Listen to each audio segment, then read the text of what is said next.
রাসূলকে আল্লাহ রাব্বুল আলামিন এমন সৌন্দর্য দিয়েছিলেন, পৃথিবীতে এত সুন্দর সুপুরুষ পৃথিবীতে আর আছে নাই।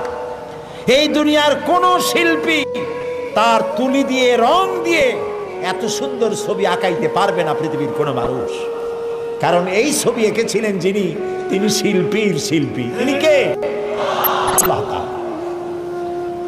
হযরত আয়েশা রাদিয়াল্লাহু তাআলা আনহা বলেছেন, হযরত ইউসুফকে দেখে, আছে না কোরআন শরীফে, হযরত ইউসুফ আলাইহিস সালামকে দেখে যেসব নারীরা তার রূপের মোহে অবশ হয়ে গিয়েছিল, ফল কাটতে গিয়ে কখন হাত কাটছিল টের পায় নাই।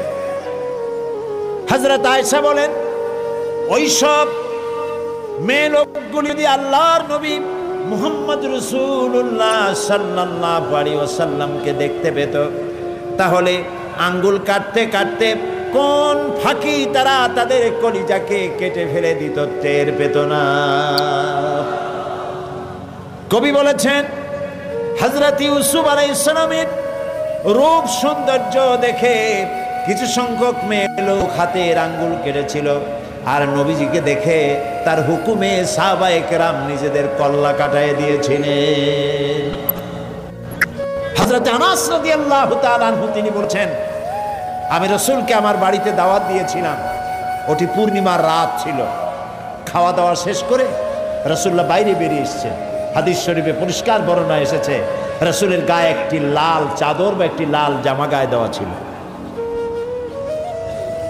এমনি এত সুন্দর যে সৌন্দর্যের বর্ণনা দেওয়া কোনো মানুষের জন্য সম্ভব নয়। ভুরু ছিল কালো, দাড়ি মোবারক কালো, মোষ মোবারক কালো, ঠোঁট মোবারক হচ্ছে গোলাপের মতো লাল, দাঁতগুলি ছিল মুক্তার মতো।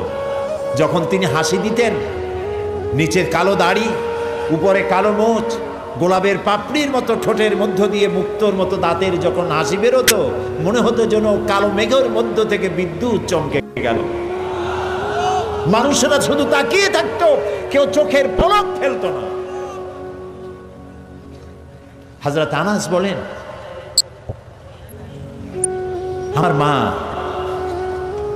বার্ধক্যে পৌঁছে গেছেন, মাকে দেখলাম বাইরে দাঁড়িয়ে, একবার পূর্ণিমার চাঁদ দেখেন, আবার রাসূলের চেহারা দেখেন, বারবার এরকম করছেন। আমি জিজ্ঞেস করলাম, মা তুমি পূর্ণিমার চাঁদ আর রাসূলের চেহারায় দেখো কি? মা আমার বললেন, আনাস শরীফ, পূর্ণিমার চাঁদের সঙ্গে আমি রাসূলুল্লাহর চেহারার মিল করতেছিলাম, তুলনা করতেছিলাম। আমার কাছে মনে হলো পূর্ণিমার চাঁদটা রাসূলুল্লাহর চেহারা দেখে যেন শরম পেয়ে গেছে। পূর্ণিমার চাঁদের ভিতরে কলঙ্ক কালিমা দেখতে পেলাম, আল্লাহর নবীর চেহারার ভিতরে কোনো কালিমা দেখতে পেলাম না। নবী করিম সাল্লাল্লাহু আলাইহি ওয়াসাল্লাম হযরত আবু বকর কে সাথে করে নিয়ে মদিনার দিকে এগোচ্ছেন। মদিনার আবাল বৃদ্ধ বনিতা, হাজার হাজার নারী পুরুষ পাহাড়ে উঠেছে, খেজুর গাছে উঠেছে, দেখার জন্য রাসূল আসতেছেন, আল্লাহর নবী আসতেছেন। সর্বপ্রথম একজন ইহুদি দেখতে পেয়েছে, সে খেজুরের গাছের মাথার উপরে ছিল, ওইখান থেকে দেখতে পেয়েছে পূর্ণিমার চাঁদ উদয় হচ্ছে যেন। সুবহানাল্লাহ, চিৎকার করে বলল, নিশ্চয়ই তোমাদের নবী আসতেছে।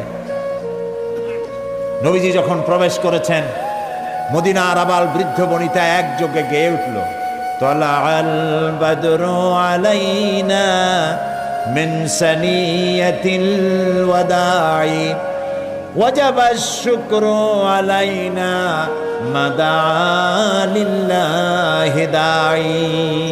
তালাআল বাদরু আলাইনা, আমাদের জন্য পূর্ণিমার চাঁদ উদিত হয়েছে। সুবহানাল্লাহ। ওয়াজাবাশ